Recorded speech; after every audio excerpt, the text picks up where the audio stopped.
नमस्कार. आज आपण एक लाडूची रेसिपी पाहणार आहोत.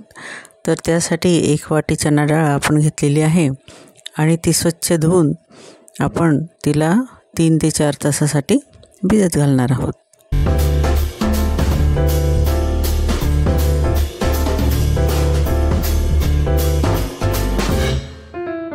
आता ही भिजलेली जी डाळ आहे तर ती आपण एका चाळणीमध्ये निथळून घेणार आहोत. त्याचं पाणी आपल्याला संपूर्ण निघून जाऊ द्यायचं आहे आणि ही डाळ थोडी कोरडी झाल्यानंतर आपल्याला ही मिक्सरमधून रवाळ अशी वाटून घ्यायची आहे आणि त्यामध्ये जास्त पाण्याचा वापर आपल्याला करायचा नाही आहे. आवश्यक वाटलं तर थोडं पाणी आपण घालू शकतो.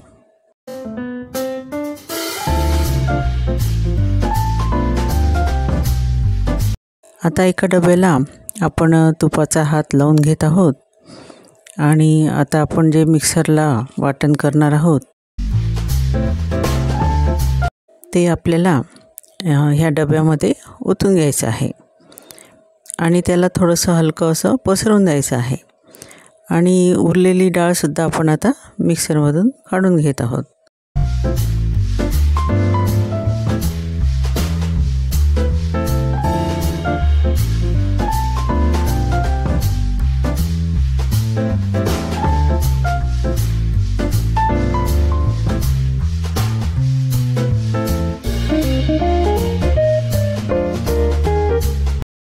आणि हा डाळीचा डबा जो आहे तर तो आपण कुकरमध्ये वाफ आणायला ठेवलेला आहे. त्याच्यावर आपल्याला झाकण ठेवायचं आहे आणि कुकरचं झाकण बंद करून आपल्याला 3 शिट्ट्या याच्या काढून घ्यायच्या आहे.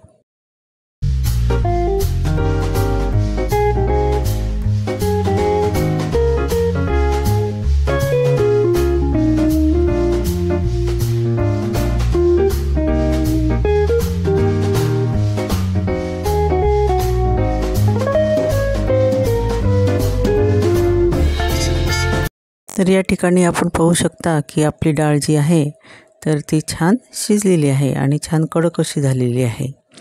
तर आपण याचे आता थोडे तुकडे करून घेणार आहोत आणि हे जे तुकडे आहे तर ते बारीक करून आपण पुन्हा मिक्सरच्या पॉटला ते लावणार आहोत आणि असं रवाळ असं त्याचं वाटण करून घेणार आहोत. खूप बारीक आपल्याला ते करायचं नाही आहे.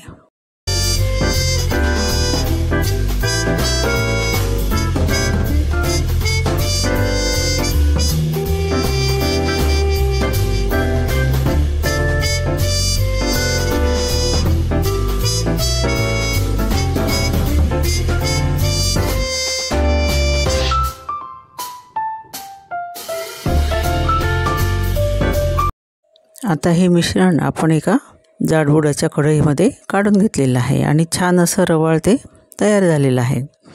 आता या ठिकाणी 1 वाटी मी तूप घेतलेलं आहे आणि त्यातलं 2 ते 3 चमचे तूप शिल्लक ठेवून मी संपूर्ण तूप हे कढईमध्ये टाकून घेतलेलं आहे आणि आता हे डाळीचं मिश्रण हे तुपासोबत आपण छान असं भाजून घेणार आहोत. आपल्याला अगदी मोठ्या गॅसवर ते भाजायचं नाही आहे, तर अगदी मीडियम टू स्लो गॅसवर आपल्याला हे भाजायचं आहे.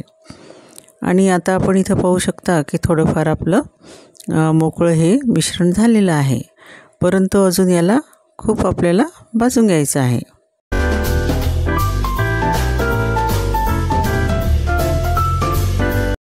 या ठिकाणी आपण 5-6 काजूचे तुकडे जे आहेत तर ते सुद्धा या मिश्रणामध्ये टाकून घेतलेले आहे.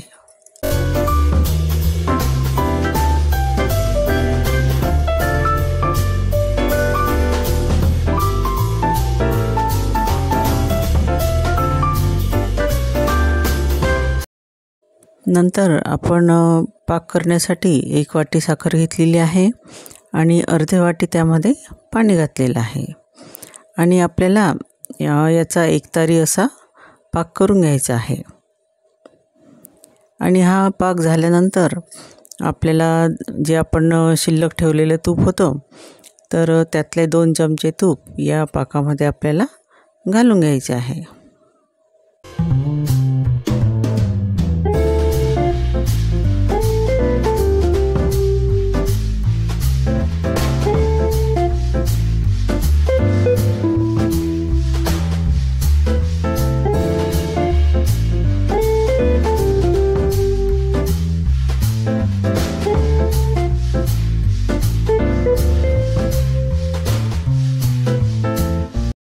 पुन्हा आपली ही डाळ जी आहे तर एका बाजूला भाजणं सुरूच ठेवायचं आहे।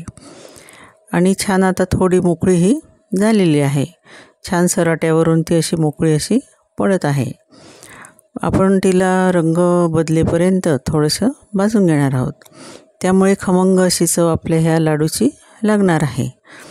आणि आपले हे जे लाडू आहे तर हे अगदी बुंदीच्या लाडूसारखे किंवा मोतीचूरच्या लाडूसारखे आपल्याला हे लागतात। अतिशय सुंदर आणि अप्रतिम अशी ही चव या लाडवाची लागते आणि खूप जास्त तूप वगैरे आपल्याला या ठिकाणी लागत नाही। तर आपण या ठिकाणी त्या मिश्रणामध्ये विलायची पावडर घालून घेतलेली आहे आणि त्यासोबत आपण थोडासा फूड कलर यामध्ये घातलेला आहे, ऑरेंज कलर मी यामध्ये घातलेला आहे। तर आता आपलं मिश्रण हे छान भाजून झालेलं आहे, त्याचा रंगसुद्धा खूप सुंदर आलेला आहे आणि आपण पाहू शकता की छान रवाळ असं ते झालेलं आहे आणि अगदी सुगंध घरामध्ये पसरलेला आहे। त्यानंतर आपण आता गॅस बंद केलेला आहे आणि आपला जो पाक होता तयार झालेला तर ह्या मिश्रणामध्ये आपण डाळीच्या ओतून घेणार आहोत आणि त्याला थोडंसं थंड होऊ द्यायचं आहे।